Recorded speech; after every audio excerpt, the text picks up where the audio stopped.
Allez, c'est parti pour un vlog assez rapide pour fêter les 5 ans de la chaîne, les 450 vidéos et presque 60 000 abonnés, je ne sais plus exactement. D'abord, je commence naturellement à vous remercier, tous ceux qui sont abonnés à cette chaîne, qui me suivent depuis 5 ans ou même moins, puisque tous les jours, il y a des nouveaux abonnés. Donc, merci de vous abonner. C'est important pour une chaîne YouTube de savoir sur qui on peut compter, sur combien de personnes on peut compter. Alors, je remercie directement mes 2 souscripteurs, puisque depuis quelques mois déjà, on peut souscrire à cette chaîne. 2 l'ont déjà fait. J'en profite pour les remercier solennellement parce que ça aussi, c'est une façon de montrer bien qu'on a envie que la chaîne continue et que le créateur se bouge un petit peu pour proposer des sujets toujours aussi divertissants. Donc, merci à eux. Et le gagnant de la visseuse, eh bien, il va falloir attendre encore quelques minutes, mais ne désespérez pas, je ne vais pas être très long. Alors, pour ceux qui s'intéressent un peu à la vie du créateur, je peux vous raconter les 5 dernières années. En 2 catégories, la catégorie des choses que je trouve remarquables, intéressantes, motivantes, et celles qui le sont un peu moins. Je vais commencer par les points forts. Les points forts, c'est l'apprentissage. Enfin, en ce qui me concerne, c'est-à-dire que j'ai débuté sur YouTube, mes premières vidéos le montrent bien, sans savoir communiquer, sans savoir faire du montage vidéo, sans savoir mettre en scène un sujet, expliquer correctement les choses. Et il y en a beaucoup qui ont disparu de l'audience. C'est tout à fait normal, parce qu'au fur et à mesure des créations, je disais tout à l'heure que j'en ai fait 450, au fur et à mesure des créations de vidéos que je vous propose, eh bien j'apprends à proposer un sujet, à structurer un sujet, à le porter, à le découper, à le mettre en scène. Enfin, c'est tout un travail de création qu'il a fallu que j'apprenne et il m'a fallu 5 ans pour les apprendre. J'ai aussi appris à assumer mes erreurs, à assumer les remerciements et à assumer les critiques. Ça aussi, c'est pas inné. Parce que quand on met beaucoup de cœur à l'ouvrage, eh bien, on n'a pas forcément le recul nécessaire pour accepter que ce soit les remerciements ou les critiques. Maintenant, au bout de 5 ans, j'arrive à le faire. Donc ça, c'est un apprentissage, c'est quelque chose de bien parce que ça me sert dans la vie de tous les jours. Maintenant, le seul point faible que je vois, en fait, c'est mon boss, mon patron, YouTube. C'est un boss à géométrie variable qui a une visibilité très réduite, une stratégie difficile à décerner, à identifier. Et donc, en tant que créateur, c'est très difficile d'arriver à savoir ce qu'il veut. Sur ce qu'il veut qu'on produise, sur le type de vidéo qu'on produise, c'est difficile en tant que créateur d'arriver à se caler. Déjà, quand on a un message clair, il faut du temps pour s'adapter, pour changer, pour comprendre. Mais alors, quand le message il change tous les matins, c'est difficile. Il n'y a pas si longtemps que ça, YouTube forçait pour qu'on fasse des lives. Bon, il se trouve que je n'ai pas la fibre, que je n'ai pas le débit internet qui le permettait. Je ne l'ai pas fait, j'avais des remords, tout ça. Avec du recul, quelques mois ont passé et j'avoue, presque un an, et j'avoue que j'ai bien fait de ne pas m'y lancer. Parce que, en fait, aujourd'hui, ça a changé. C'est plus des lives, donc c'est plus des vidéos longues qu'ils veulent. Ce sont des vidéos très courtes, qui ne plaisent pas à tout le monde, avec des formats verticaux. Enfin, c'est très difficile. Et en plus, la politique de publicité de YouTube a évolué. Les gros YouTubeurs s'en plaignent.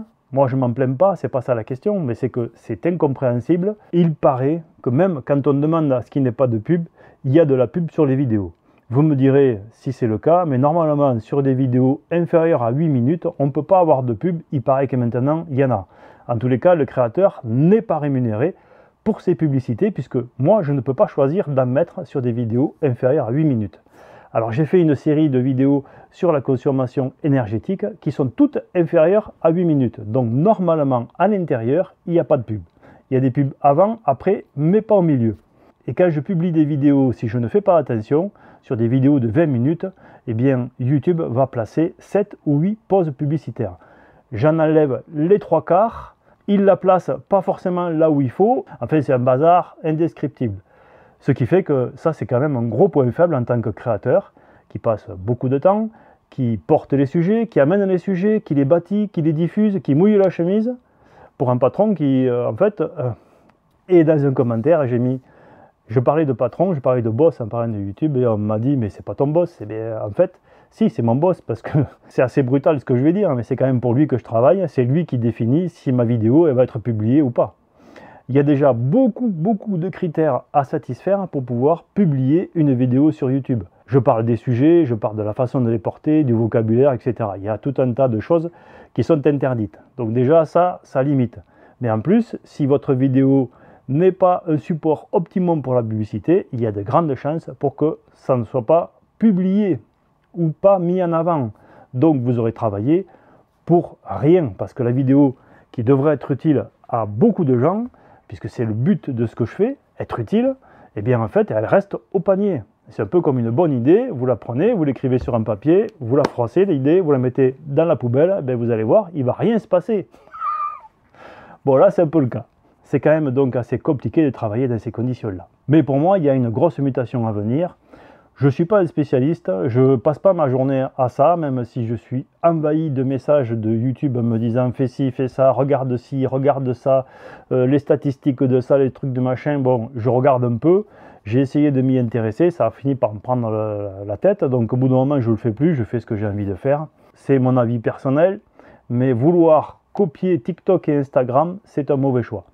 YouTube, c'était les tutos, c'était les vidéos entre 5 et 10 minutes. Aujourd'hui, on veut nous faire des shorts à tout prix. Et le résultat, c'est que ça ne plaît pas à la communauté, qu'on se fait des fois incendier par incompréhension, parce que les gens, ils en ont marre.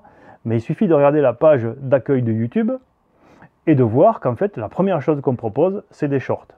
Donc ils veulent aller bouffer les parts de marché d'un côté de l'autre. Enfin, moi, ça leur tambouille. Ils ont sûrement raison. C'est eux qui dépensent de l'argent pour stocker les vidéos, pour les publier, pour tout ça, ils dépensent de l'argent, c'est eux, l'entrepreneur, le boss, c'est eux. Moi, je ne suis qu'un créateur. Mais là-dedans, c'est difficile de s'y retrouver. Donc, on navigue un peu à vue, c'est comme en voile, moi j'aime bien la voile, c'est comme à la voile, si vous faisiez une régate avec un vent tourbillonnant, ben là, c'est fini, quoi. Hein, tous les concurrents rentrent dedans, ça ne marche pas. Pour que ça marche, il faut que le vent soit toujours dans la même direction, au moins pendant un temps donné. Là, c'était des lives, maintenant c'est les shorts, c'est très compliqué. Donc accrochez-vous parce que ça risque de secouer. Alors le gagnant, je lis mes notes pour ne pas oublier les points.